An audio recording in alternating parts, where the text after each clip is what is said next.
Hello everyone. इस video में हम लोग सीए फाइनल ऑडिट मई 22 का जो एग्जाम था उसका इन डेप्थ एनालिसिस करेंगे। उसके सजेस्टेड आंसर्स का ओवरव्यू भी हम लोग लेंगे। देखिए ये वीडियो बहुत इंपॉर्टेंट है जो बच्चे एग्जाम देकर आए हैं और उनके लिए भी जो एग्जाम देने वाले हैं। जो दे के आए उनके लिए इतना एग्जाम इंपॉर्टेंट क्यों है? देखिए आप जो पेपर देकर आए हैं, आपने पेपर कैसा दिया उसका एक सही एनालिसिस बहुत बहुत ज्यादा जरूरी है। सपोज आपका अच्छा गया, बहुत अच्छी बात है, आप दूसरे ग्रुप के लिए जा सकते हैं या फिर आपका दूसरा ग्रुप हो चुका है तो आप you can start thinking about job और वॉट एवर। लेकिन अगर आपका अच्छा नहीं गया है तो आपने एक हफ्ता 10 दिन 15 दिन का ब्रेक लेना चाहिए और आपने आपकी पढ़ाई को पूरे जोर शोर से शुरू करना चाहिए। बहुत सारे बच्चे ये गलती करते हैं कि पेपर अच्छा नहीं जाने के बावजूद उसको बराबर इवैल्यूएट नहीं करते, अपनी तैयारी को फिर से शुरू नहीं करते। ये एक change, this one change can be A game changer for your next exam. तो बहुत ध्यान से इसको देखिए और ईमानदारी से अनबायस्ड होके अपने पेपर का इवैल्यूएशन करिए। देखिए अगर आप पढ़ने लग गए, ज्यादा से ज्यादा क्या होगा? आप पढ़ने लग गए थे, ठीक है, और आप पास हो गए तो आपकी पढ़ाई कभी वेस्ट थोड़ी जाती है। इंटरव्यू में काम आएगा, प्रैक्टिस में काम आएगा, कहीं ना कहीं ये पूरा काम आ ही जाएगा। और दूसरा, जो बच्चे अपियर होने वाले हैं आगे के एग्जाम्स में, बहुत जरूरी है कि वो लोग एक सही एनालिसिस करें और एनालिसिस करके अपनी आगे की स्ट्रेटेजी बनाएं। चलिए हाइलाइट्स देखते हैं। देखो 3 एरियाज पूरे सीएफए ऑडिट में बहुत फेमस है: पी कंपोनेंट, कारो, स्टैंडर्ड्स ऑन ऑडिटिंग और अदर चैप्टर्स। ये 3 इसमें बच्चे भी बांटते हैं, प्रोफेसर्स भी बांटते हैं, हर कोई बांटता है। तो पी और कंपनी ऑडिट से 22 मार्क्स, 22 मार्क का, ठीक है। डिस्क्रिप्टिव में 22 मार्क, मैं ठीक बोलूंगा, मार्क्स के कवरेज के हिसाब से प्रॉब्लम नहीं है। बट कंपनी ऑडिट का इन्होंने क्या क्वेश्चन पूछा है? आईएफसीआर। आईएफसीआर के अंदर भी बहुत डीप जाकर balance sheet reporting versus through out the year reporting के कॉन्सेप्ट पे उन्होंने पूछा है, विद चेकलिस्ट की कैश और बैंक के इंटरनल कंट्रोल्स कैसे चेक करेंगे। जो मैं बोलता हूं कि थोड़ा कॉमन सेंस से भी लिख सकते हैं, लेकिन क्वेश्चन, ठीक है, अनएक्सपेक्टेड था। वो अनएक्सपेक्टेड था और आईएफसीआर इंस्टीट्यूट वाले कंपनी ऑडिट में ही कवर करते, हमने भी बिल्कुल मॉड्यूल के हिसाब से जो करते उसमें। तो एक क्वेश्चन वो regular company audit qualification, disqualification, appointment, इससे कुछ भी नहीं पूछा, नथिंग, ठीक है। कारो से जो क्वेश्चन था सिंपल क्वेश्चन था, जो नया रिक्वायरमेंट आया है इन्वेंट्री क्लॉज में उसके ऊपर था, लेकिन इंटरेस्टिंग। मैं बोलूंगा इंस्टीट्यूट ने पेपर अच्छा बनाया, मतलब केस स्टडीज बनाई, अच्छी बनाई, ठीक है, लेकिन बहुत एकदम थाली में परोस के दिया आसान ऐसा नहीं था। तो मैं बोलूंगा कि पेपर थोड़ा डिफिकल्ट साइड में ही था, ऐसा मैं बोलूंगा, लेकिन उसमें बहुत सारी बातें। तो 22 मार्क वहां से इंस्टीट्यूट ने पूछा, 22 आउट ऑफ 88 डिस्क्रिप्टिव में। एमसीक्यू ओवरऑल आसान था, ओवरऑल कुछ बच्चों काफी बच्चों कहना था कि ओवरऑल ठीक था। तो डिस्क्रिप्टिव में तो उन्होंने थोड़ा सा टफ चलना ही चलना था। और देखो ग्रुप में एक हाथ पेपर के साथ तो उनको टफ चलना ही पड़ेगा। सीए फाइनल की बात करें हम लोग, ध्यान रखिए CA final, they are not going to make it very easy. Standards on auditing only 19 marks. अगर प्योर स्टैंडर्ड्स ऑन ऑडिटिंग से कितना, सिर्फ 19 मार्क। बार बार इस पेपर ने याद दिलाया, आप किसी एक चीज पे बहुत ज्यादा डिपेंडेंट नहीं रह सकते। कंपनी ऑडिट पी पे आप बहुत डिपेंडेंट नहीं रह सकते। कम मार्क्स का पूछा गया है, मतलब कम मार्क्स से जो भी पूछा है वो थोड़ा अजीबोगरीब पूछा है। सिर्फ स्टैंडर्ड ऑडिटिंग पे डिपेंडेंट नहीं हो सकते, 19 मार्क का ही है। उसमें से 5 मार्क तो प्रोनाउंसमेंट्स में से है। देखिए ये सारी छोटी छोटी बातें बहुत इंपॉर्टेंट है। क्या समझ में हमको? एक के ऊपर डिपेंडेंट नहीं रहे। सिलेक्टिव स्टडीज में दिक्कत गई है भाई, सिलेक्टिव स्टडीज के लिए आप नहीं जा सकते। आपको इस तरह की स्ट्रेटेजी बनानी पड़ेगी कि आप सब कुछ कवर करें। इस तरह के चार्ट्स, इस तरह के ऑडियोज, वीडियोस, इतनी प्रैक्टिस कि भाई सब कुछ कवर करके हम लोग जाए। प्रोनाउंसमेंट आप नहीं पढ़ सकते भैया, 700,000 पेज के प्रोनाउंसमेंट्स कहां पढ़ोगे? 5 मार्क का पूछा है सिर्फ, वही 5 मार्क का कहां से? 5 मार्क का प्रोनाउंसमेंट से। इस पूरे फाइल में आखिरी में आपको एक एक इसका सोर्स, सब कुछ, कहां कहां से, कौन से पेज नंबर से क्या पूछा है, सब डाला हुआ है। ऐसे 230 में पैराग्राफ A7 से उन्होंने एक चीज पूछी है प्रोनाउंसमेंट से, बाकी सब कुछ ठीक है, कहां से आपको बताऊंगा।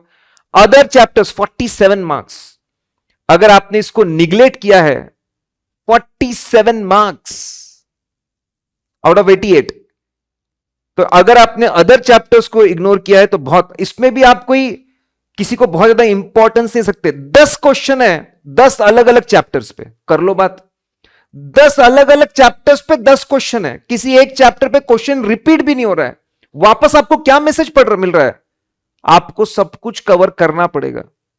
बच्चों पिछले अटेम्प्ट में भी यही था, आपको पूरे कोर्स पे कमांड लाना पड़ेगा, ये बार बार आपको मैसेज मिल रहा है।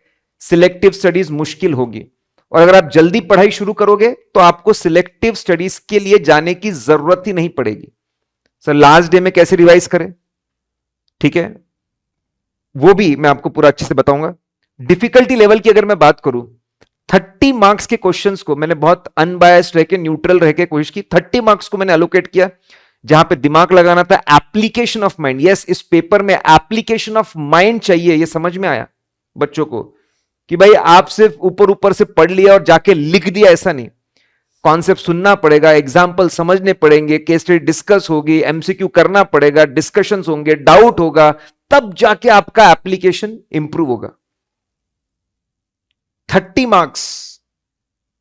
मार्क्स आउट ऑफ 88 मैं डिफिकल्ट बोलूंगा। फिर अगर मैं 28 marks out of 88 comparatively medium, मैं इसको बोलूंगा कि ठीक ठाक था। और 30 मार्क्स इजी, यस मैं बताऊंगा किसको मैं इजी बोल रहा हूं और क्यों बोल रहा हूं। 30 मार्क्स को मैं इजी बोलूंगा, अगर कोई बच्चे ने एवरेज तैयारी करके गया तो भी वो इस पेपर में से डिस्क्रिप्टिव में 30 मार्क के क्वेश्चन अच्छे से कर सकता था। पूरा क्वेश्चन एकदम डुएबल ही नहीं था, ऐसा नहीं है बिल्कुल, इट्स नॉट लाइक दैट। अगर मैं बात करूं, आपको 70 मार्क का ही सॉल्व करना था। 73 मार्क्स आउट ऑफ 88 हमारे भास्कर फाड़ू से। भास्कर और फाड़ू ठीक है, दोनों एकदम कनेक्टेड है एक में से। भास्कर में चार्ट और टेक्स्ट है और फाड़ू में सिर्फ चार्ट है, लेकिन कॉन्सेप्ट कवरेज दोनों में सेम होता है, हूबहू।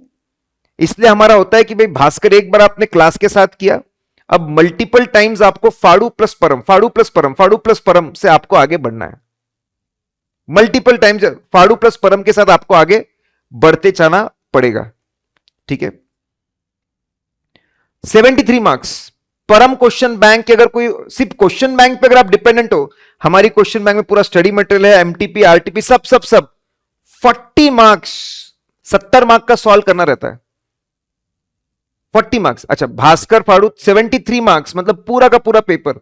अगर किसी बच्चे ने हमारे सजेशन पे गया होगा, विद ड्यू रिस्पेक्ट सबके एफर्ट्स, आप ऐसा बोलेंगे सर आप आपकी बात कर रहे, नहीं, हम भी खुद को इवैल्यूएट करते और बहुत अच्छे से इवैल्यूएट करते, हम लोग खुद को इवैल्यूएट करते, तो 73 मार्क्स मतलब वो अच्छे से सॉल्व कर सकता था।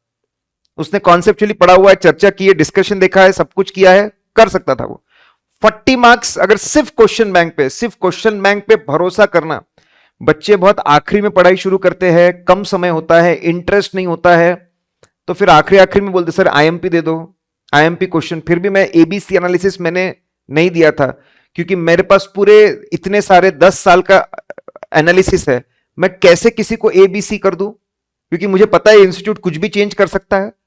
10 चैप्टर में से 10 क्वेश्चन है, एक भी रिपीटेशन नहीं है, किसी को सिंगल आउट कर दूं मैं, यही बहुत इंपॉर्टेंट है, बाकी मत पढ़ूं, ऐसे कैसे मैं बोल दूं, ठीक है। अगर मैं बात करूं यहां पे चेंज है थोड़ा सा, तो चेंज ये है कि 26 मार्क्स हमारे आईएमपी लिस्ट, मैंने खुद ने बोला था कि अराउंड 35 मैंने बोला था 30 से 35 मार्क का तो आना ही आना चाहिए आईएमपी से। 26 मार्क का आया था। सारे पेपर एक जैसे नहीं होते, कभी कभी उससे ज्यादा भी आता है। 26 मार्क। अभी मैं क्वेश्चंस में कौन सा हमारे आईएमपी लिस्ट से है, वो भी मैं आपको आखिरी में आपको बताऊंगा। तो be prepared for surprises, see institute can surprise you. Be prepared for application oriented, कि आपको अप्लाई करते आना चाहिए, आइडेंटिफाई करते आना क्या लिखना है, और हमने जो स्ट्रेटेजी दी उसको हम इवैल्यूएट करते हैं, कुछ अगर प्रॉब्लम होगा तो बताते हैं। वो स्ट्रेटेजी आज भी फाड़ू प्लस परम, भास्कर एक बार आपको करना है, फिर रिपीटेटिवली आपको फाड़ू प्लस परम करना है। Bhaskar is like reference book.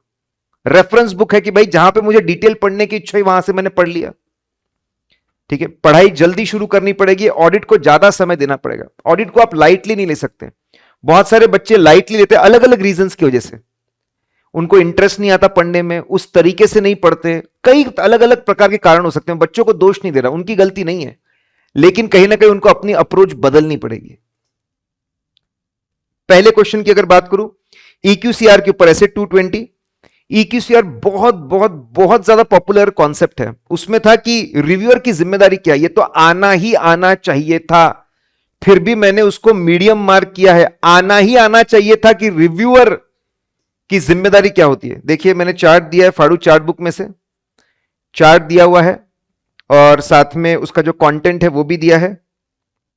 यहां पे और एक चीज पूछी थी, क्या एंगेजमेंट पार्टनर की जिम्मेदारी खत्म हो जाती है? एंगेजमेंट पार्टनर की जिम्मेदारी खत्म नहीं होती, जिम्मेदारी वैसी की वैसी रहती है।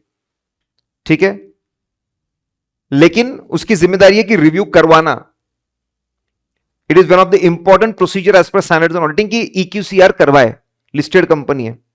डिटेल में ओवरव्यू ऐसे 550। अब यहां पर 315 जैसी है आपके दिमाग में आना चाहिए था। रिस्क असेसमेंट की बात करें, रिस्क असेसमेंट मतलब कलेक्टिंग इंफॉर्मेशन, ऑब्टेनिंग अंडरस्टैंडिंग। पहला मैं बताता हूं कोर ऑडिट प्रोसेस में कलेक्टिंग इंफॉर्मेशन, ऑब्टेनिंग अंडरस्टैंडिंग, ये क्लिक करना था।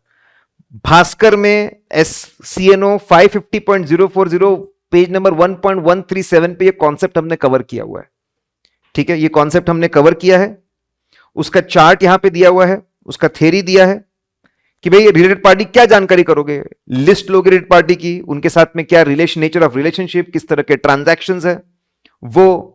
और हो सकता है ये मैंने इटैलिक्स में दिया है, शायद इंस्टीट्यूट ये भी कवर करे कि आपके यहां पे कंट्रोल्स भी समझो, आइडेंटिफाई कौन करता है, ऑथराइजेशन पावर किसके पास है, कैसे अप्रूव करते हैं वो, एंड सो ऑन, इसकी भी जानकारी।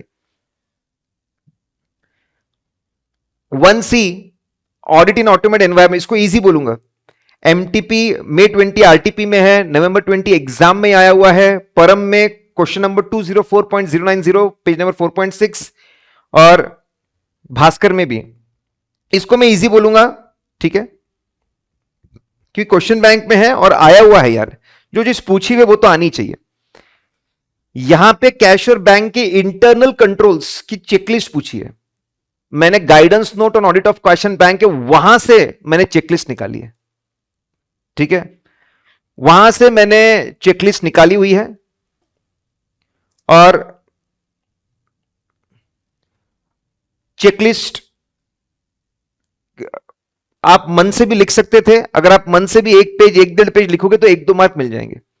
और एक बात पूछी थी IFCR की रिपोर्टिंग की, बड़ी इंटरेस्टिंग, एंड मैं पूरे मार्क्स दूंगा इंस्टीट्यूट को। बहुत अच्छा क्वेश्चन उन्होंने ड्राफ्ट किया, कॉन्सेप्चुअल ड्राफ्ट किया, और बहुत प्यारा था। और मॉड्यूल के चैप्टर नंबर 5 के अपेंडिक्स नंबर 2 के आखिरी में वो एक पैराग्राफ में बात लिखी हुई है। IFCR की जो रिपोर्टिंग होती है, आपको साल भर की चीजें चेक करना है क्या? यस, हम लोग PNL पर रिपोर्ट देते, PNL साल भर का होता है, साल भर का PNL चेक करना है। वैसे इंटरनल कंट्रोल भी साल भर का चेक कर, लेकिन बहुत अच्छी बात है, reporting as on balance sheet date है। सर मतलब चेकिंग साल भर की करनी है, गलतियां निकाल कर देनी है। अगर वो रेक्टिफाई कर दे, अगर वो जब हम साइन कर रहे तब तक अगर वो रेक्टिफाई कर दे as on balance sheet date, अगर वो चीजों को रेक्टिफाई कर दे तो हम क्लीन रिपोर्ट देंगे। तो चेकिंग साल भर की होती है, लेकिन reporting as on balance sheet date होती है। If they rectify things, will give clean report. गलती की तो की, इट्स ओके। तो ये बहुत अच्छा कॉन्सेप्ट था, प्यारा कॉन्सेप्ट था, एंड वेरी गुड ड्राफ्टिंग। बहुत अच्छा क्वेश्चन ड्राफ्ट किया CA इंस्टीट्यूट ने, और मॉड्यूल के अपेंडिक्स में से, लेकिन होशियारी अपेंडिक्स में से निकाला।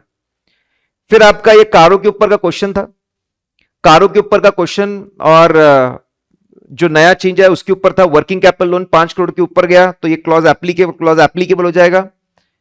ठीक है, सिंपल सा था कि भाई क्वार्टरली रिटर्न्स का डेटा और बुक्स का डेटा मैच होना चाहिए।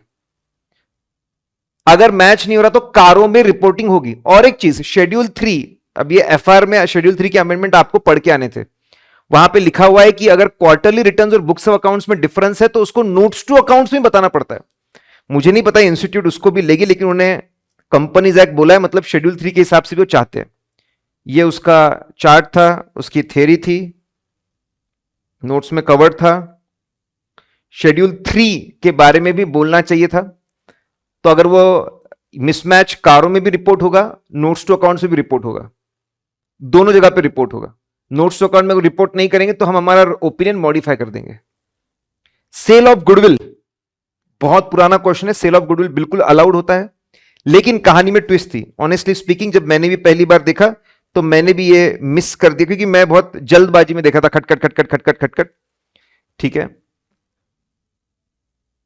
1 साल के ऊपर हो गया है, 1 साल के अंदर होना चाहिए, विद इन 1 ईयर, 1 साल के अंदर चीजें ट्रांसफर होनी चाहिए। That's extremely important, that's very important. Procedure के अंदर ये पार्ट आता है, प्रोसीजर के अंदर ये पार्ट आता है।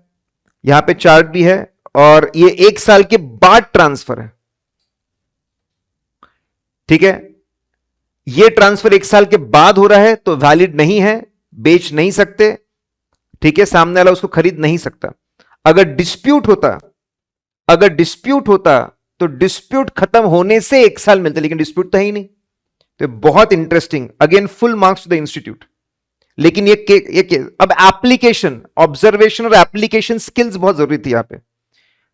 टैक्स ऑडिट का क्वेश्चन बहुत कोई ट्विस्टेड नहीं था। अगर आपको पता है कौन से क्लॉज में क्या है, बस बहुत डेप्थ भी नहीं बोल रहा हूं, हमने शॉर्टकट देके रखा था। ये क्लॉज नंबर्स कैसे याद रखना। एक जगह पे था एग्जेम्प्टेड इनकम के लिए खर्चा किया, क्लॉज 21 में रिपोर्ट करना पड़ेगा, डिसअलाउड है। Interest to MS micro small medium, वो भी डिसअलाउड है। ठीक है, एडवांस फॉरफिट किया, एडवांस अगर हमने फॉरफिट किया है, इफ एडवांस इज फॉरफिटेड, ठीक है साहब, अगर एडवांस फॉरफिट किया हुआ है तो फिर ऐसे केस में देन इन दैट केस वो इनकम बन जाता है। उन्होंने जानबूझकर एडवांस वर्ड नहीं बताया, क्लॉज 29A में अमेंडमेंट पिछले बार के अमेंडमेंट्स में से है, तो मैंने डिफिकल्ट बोला है, लेकिन बहुत डिफिकल्ट नहीं था, ये क्रैक होना चाहिए था। बहुत ज्यादा मुश्किल ऐसा मैं नहीं बोलूंगा, फिर भी मैंने तो उसको डिफिकल्ट कैटेगरी में डाला है, क्योंकि मैं देखा कि यार डिफिकल्ट में ज्यादा नहीं आ रहा है, बच्चे नाराज हो जाएंगे, क्या सर आप पेपर को डिफिकल्ट नहीं बोल रहे, इसलिए फिर मैंने उसको डिफिकल्ट में डाला है। ठीक है, अगर मैं बात करूं, ये तो May 22 मॉक टेस्ट पेपर में आया था, technology based digital forensic technique. हाँ, मैं ये जानता हूं कि हमारा वॉल्यूम बहुत ज्यादा है, वॉल्यूम बहुत ज्यादा है, इसलिए आपको पहले से पढ़ाई करनी पड़ती है, मल्टीपल रिवीजन करनी पड़ती है, और रिवीजन की सही स्ट्रैटेजी आपको रखनी पड़ती है। इसको इजी बोला है, चार्ट था पूरा, शॉर्टकट थे, फाड़ू चार्ट रिवीजन में कवर्ड था। अगर मैं बात करूं आपको, फिर नेक्स्ट इज लिस्टेड कंपनी का ऑडिट करना है तो पीयर रिव्यू सर्टिफिकेट लगता है। ये बहुत पुरानी चीज है, बिल्कुल भी नई चीज नहीं है। अगर नहीं है तो आपने गाइडलाइंस तोड़ी है, आपने गाइडलाइंस तोड़ी है। सेकेंड शेड्यूल पार्ट 2 क्लॉज 1 के अंदर it will be professional misconduct. अगर मैं बात करूं फिर ये ऑडिट कमेटी के अंदर बोर्ड ऑफ डायरेक्टर्स का जो पॉइंट है, बोर्ड ऑफ डायरेक्टर्स का जो पॉइंट है एकदम ही इंपॉर्टेंट पॉइंट है, बहुत ज्यादा इंपॉर्टेंट पॉइंट था वो बोर्ड ऑफ डायरेक्टर्स के रिलेटेड। उसके ऊपर ऑलरेडी नवंबर 21 के आरटीपी में क्वेश्चन है, उसमें सतर्क रहना था। नॉन एग्जीक्यूटिव डायरेक्टर 70 साल चलता है, 75 ईयर्स तक चलता है, उसके ऊपर गए तो स्पेशल रेजोल्यूशन लगता है। One of the director is director in 8 other, मतलब टोटल 9 कंपनी में बंदा डायरेक्टर है।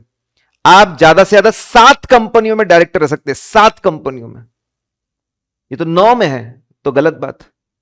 मैनेजिंग डायरेक्टर 4 कंपनियों में इंडिपेंडेंट डायरेक्टर है, managing director whole time director 3 कंपनियों में इंडिपेंडेंट डायरेक्टर रह सकता है, 3 कंपनियों में, यहां पे 4 है, लेकिन उसमें से एक जो है वो लिस्टेड नहीं है। अनलिस्टेड कंपनीज को हम काउंट नहीं करते। इक्विटी शेयर्स अगर लिस्टेड नहीं है उसको हम काउंट नहीं करते, तो इट इज फाइन, ये चलेगा, ये गलत, ये चलेगा। नॉन एग्जीक्यूटिव बंदा चेयरमैन है लेकिन वो प्रमोटर है, आधे लोग इंडिपेंडेंट होने चाहिए, 9 लोग हैं, 20 की स्ट्रेंथ थी, 20 का आधा 10 होता है, 9 है, यहां पर भी गलत हो गए। फिर एक बंदा 8 कंपनी में इंडिपेंडेंट डायरेक्टर, नहीं चलता है। 7 जगह पे आप डायरेक्टर रह सकते हो, 7 जगह पे आप इंडिपेंडेंट डायरेक्टर रह सकते हो, उससे ज्यादा नहीं। 7 की लिमिट है, टोटलिटी में 7। देखो उसका चार्ट फाड़ू चार्ट बुक में चार्ट था, उसका टेक्स्ट भी दिया हुआ है, उसका आंसर भी दिया हुआ है। अगर हम बात करते हैं, ठीक है, ऑडिट ऑफ बैंक्स की, हाँ यहां पे इन्होंने क्या पूछ लिया, कॉन्टिजेंट लायबिलिटी का ऑडिट नहीं, कॉन्टिजेंट लायबिलिटी के लिए रिटर्न रिप्रेजेंटेशन जो रहते हैं उसमें क्या लिख कर लेंगे। ये भी कॉमन सेंस से बहुत कुछ लिख सकते थे, अगर आपने लिखा तो 1 आध 2 मार्क मिल जाएंगे। ठीक है, ये भी हमारे भास्कर बुक में पेज AOB.500 9.35 पे है। अगर तो IMO ऑडिट बिहेवियरल एस्पेक्ट सबसे इंपॉर्टेंट रहता है, सबसे इंपॉर्टेंट, और मेरा ये मानना है कि मॉड्यूल में जो चीजें हाईलाइटेड है ना उसके पूछने के चांसेस बहुत ज्यादा होते हैं, बार बार लगातार इंस्टीट्यूट ये करता है। शायद वो ह्यूमन बिहेवियर है, मॉड्यूल ऐसे पलटाते पलटाते जहां पे डायग्राम दिखी उसके पूछने के चांसेस ज्यादा होते हैं। ये एंटागोनाइज करना मतलब इरिटेट करना, एम्प्लॉयज क्यों परेशान होते हैं, इरिटेट होते हैं। ठीक है, उसका चार्ट था, उसका शॉर्टकट बना हुआ था पूरा का पूरा, और मॉड्यूल में पूरा हाईलाइटेड ऐसा, तो पहले से इंपॉर्टेंट था। इंश्योरेंस कंपनी में यार इसको पॉलिसी लैप्स और रिवाइवल, ये तो इंपॉर्टेंट की लिस्ट में भी है। ठीक है, इंपॉर्टेंट लिस्ट में भी कौन से है उसका पूरा एनालिसिस आखिरी में दिया हुआ है। आईएमपी से कौन सा क्वेश्चन आईएमपी लिस्ट से आया है वो दिया हुआ है। तो ये भी इजी कैटेगरी में मैं डालूंगा। ठीक है, स्टडी मटेरियल के पीछे दिया हुआ है, भास्कर परम दोनों के अंदर है, आईएमपी लिस्ट में भी था। ठीक है, अब ये powers of quality review board, powers of quality review board, देखो हम कैलकुलेट रिस्क लेते हैं हर अटेम्प्ट में। देखिए 88 मार्क्स डिफिकल्ट पेपर होने के बाद 88 में से भी 73 मार्क्स का है, मतलब कितना, 15 मार्क का नहीं आया। 15 मार्क का कुछ अलग ही था, जैसे वो IFCR का एक क्वेश्चन हो गया, ऐसे 230 का एक क्वेश्चन है, भाई बताऊंगा। ठीक है, 15 यानी 3 क्वेश्चन, ये मेरा कैलकुलेशन बोलता था कि शायद नहीं आएगा। मैं बहुत कैलकुलेटेड रिस्क लेता हूं, बच्चों को एफिशिएंट इफेक्टिव बनाना जरूरी है। फिर भी इतनी सारी चीजें हमने नोट्स में इंक्लूड करके रखी हुई है, ये नहीं थी हमारे नोट्स में। अच्छा था इंस्टीट्यूट को, मैं इसमें भी यहां पर पावर्स में quality review board CA firm से कोई भी जानकारी ले सकता है, उनके क्लाइंट से भी कोई भी ले सकता है। सीए फर्म नहीं देंगे तो सीए इंस्टीट्यूट को कंप्लेंट करो, सीए इंस्टीट्यूट लेकर देगा। अगर कोई कंपनी जानकारी नहीं दोगी तो सेंट्रल गवर्नमेंट एमसीए के पास जाओ, एमसीए लेकर देगा। बहुत प्यारा पॉइंट था, बहुत ही प्यारा। Full marks to the institute, बहुत अच्छा उन्होंने ड्राफ्ट किया। लेकिन मैंने, क्योंकि हमने कवर नहीं किया था, मैंने डिफिकल्ट इसमें डाला हुआ है उसको। फिर मैनेजमेंट का एस्टिमेशन प्रोसेस कैसे होता है, इसमें थोड़ा कंफ्यूजन था कि चाहते क्या है, रिस्क असेसमेंट चाहते हैं, आइडेंटिफाइंग एंड असेसिंग रिस्क चाहते हैं, कि फिर रिस्पॉन्स टू रिस्क चाहते हैं। ऐसा लगा आइडेंटिफाइंग एंड असेसिंग रिस्क हो, ऐसा लगा, लेकिन वो एस्टिमेशन प्रोसेस के बारे में जानना चाहते हैं, वो तो रिस्क असेसमेंट में पूछते हैं हम लोग। तो मैंने तो मेरे हिसाब से जो वो पूछना चाहते हैं वो आंसर, उसका चार्ट भी डाला है, उसका टेक्स्ट भी डाला है, मेरे हिसाब से यही आंसर होना चाहिए। जब आएगा तब देखेंगे। ये क्वेश्चन बहुत फेमस, प्यारा, पुराना, तड़प रहा था आने के लिए, अल्टीमेटली आ गया। सब्सिडरी की रिपोर्ट अगर मॉडिफाइड तो क्या करेंगे, मटेरियलिटी पे डिपेंड करता, मटेरियल होगा तो इंक्लूड करेंगे, उसका मॉडिफिकेशन है तो नहीं करेंगे। ये आपके भास्कर बुक में भी है, परम में भी। ठीक है, परम क्वेश्चन बैंक के अंदर भी ये क्वेश्चन दिया हुआ था, इट वॉज देयर।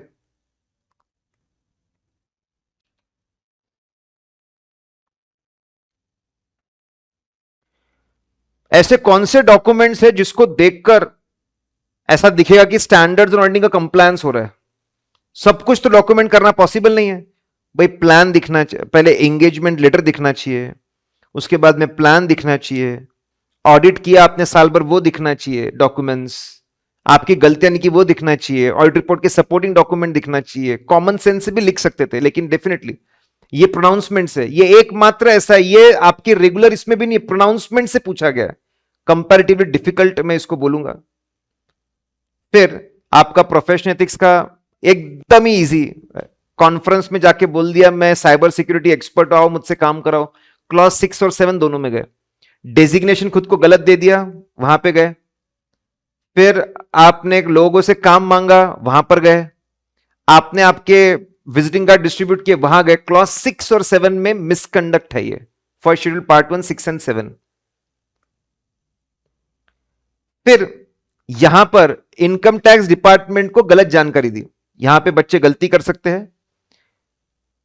मैंने भी फटाफट देखा तो मैंने, लेकिन फिर वापस देखा तो ये क्वेश्चन सीए एक्ट के हिसाब से भी पूछ सकते और इनकम टैक्स के भी हिसाब से पूछ सकते हैं, दोनों के हिसाब से पूछ सकते हैं।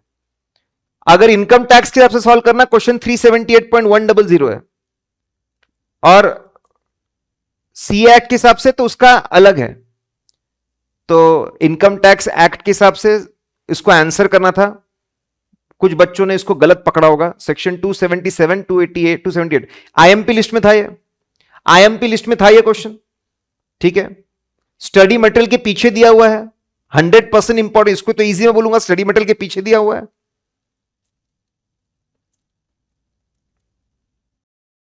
देखिए पूरा डिटेल एनालिसिस, क्वेश्चन नंबर 1 है, कितने मार्क का था, कौन से टॉपिक से था, कौन सी कैटेगरी, कौन से लेवल का था, भास्कर फाड़ू में था क्या, परम में था कि नहीं, इंपॉर्टेंट लिस्ट में था कि नहीं, कब कब पूछा गया है, ठीक है। इसका पूरा डिटेल एनालिसिस भी आपको मिलेगा। बच्चों जैसा मैंने बोला कि अगर आपके पेपर बराबर नहीं गए तो आपने पढ़ाई शुरू कर देनी चाहिए, और आने वाले इसमें जो लोग दे रहे हैं लाइटली मत लीजिए ऑडिट को।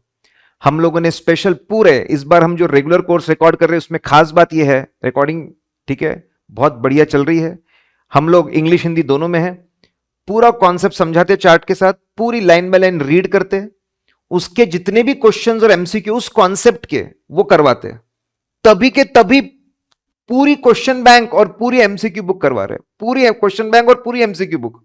थोड़ा सा हमको समय लग रहा है लेकिन कर रहे हैं। 40 लेक्चर में रेगुलर इन डेप्थ है और 40 लेक्चर में रेगुलर एग्जाम ओरिएंटेड है। दोनों में क्या फर्क है, एग्जाम ओरिएंटेड में लाइन बाय लाइन पढ़ा हुआ नहीं है और उसमें क्वेश्चंस और एमसीक्यू के डिस्कशन नहीं है, पूरा कॉन्सेप्चुअल पूरा चार्ट अच्छे से इन डेप्थ डिस्कस किया हुआ है।